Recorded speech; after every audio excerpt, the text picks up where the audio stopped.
Assalamu alaikum.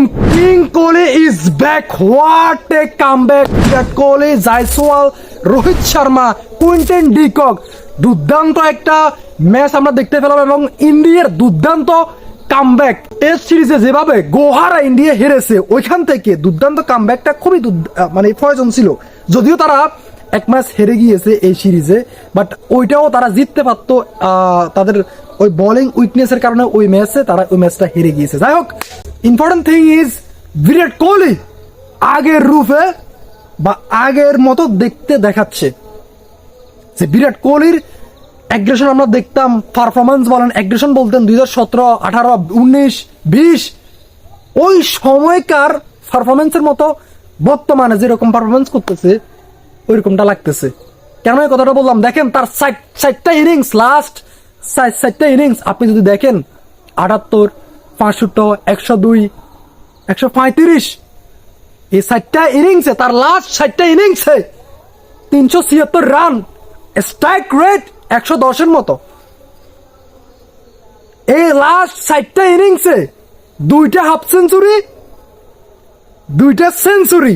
Just incredible, just incredible. আপনি যে হন না কেন, আপনি যদি ক্রিকেটকে ভালোবেসে থাকেন, আপনি তাকে ইগনোর করতে পারবেন না। আপনি যে দেশের হন না কেন, আপনি তাকে ইগনোর করতে পারবেন না।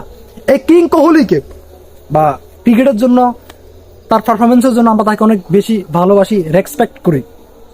এই যে আমরা যারা রয়েছি, আমরা বাংলাদেশি যারা রয়েছি, তারা এই কোহলিকে অনেক বেশি হ্যাট করতাম যখন বাংলাদেশের সাথে তার অ্যাগ্রেশনটা অন্যরকম দেখাইতো। ইভেন অনেক কিছুর কারণে, স্পেশালি তার অ্যাগ্রেশনের জন্য আমরা তাকে অনেক হ্যাট করতাম।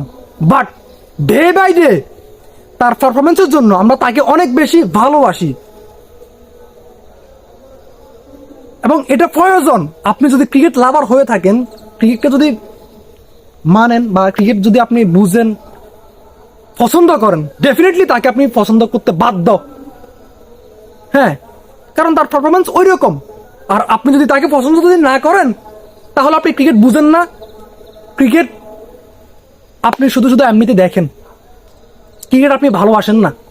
বুঝতে পেরেছেন? যারা ডিপলি ক্রিকেটকে বুঝতে ভালোবাসে তারা ডেফিনেটলি কোহলিকে পছন্দ করবে, cause his performance, yes, just unbelievable. দেখেন এই ম্যাচে আমরা দেখতে পেলাম যে রোহিত শর্মারও দুর্দান্ত, আসলে সেও দুর্দান্ত রিদমে রয়েছে।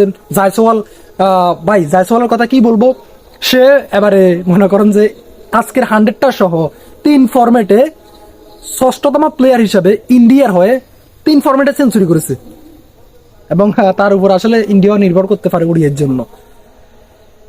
এবং কি রোহিত শর্মাকে তো আমরা দেখলাম দুর্দান্ত ইনিংস, তার সেঞ্চুরিটা মিস হলো, তবে লাস্টে বিরাট কোহলি এসে ইনিংসটা খেলে দিল এবং ম্যাচটা জিতলো। তবে এই ম্যাচে কুইন্টন ডিকক কিন্তু একটু ভালো খেলেছে, ভালো খেলতে বলতে তিনিও আজকে সেঞ্চুরি পেয়েছেন। আনফর্চুনেটলি তাদের স্কোরটা বেশি হয় নাই ইন্ডিয়ার বোলিং পারফরমেন্সের জন্য। ইন্ডিয়ার বোলিং পারফরমেন্স দুর্দান্ত ছিল।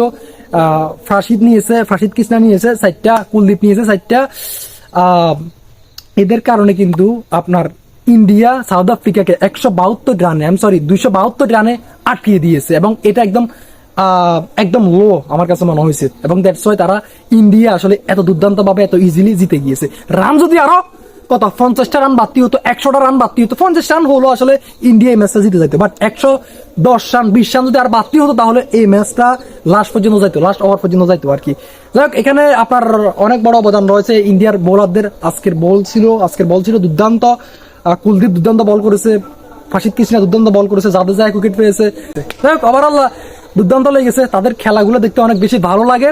ভাই ক্রিকেট যদি আপনি ভালোবাসেন, পছন্দ করেন, ডেফিনেটলি খেলাগুলো দেখতে আপনার অনেক বেশি ভালো লাগবে, পছন্দ আপনি করবেন। বুঝতে পেরেছেন? যাই হোক, আপনাদের কেমন লেগেছে এই ম্যাচটা এবং কি কিং কোহলি কি আর বিরাট কোহলি কি আগের রূপে ফিরে আসতে যাচ্ছে এবং কিং কোহলি কি 27 বিশ্বকাপ পর্যন্ত খেলবে?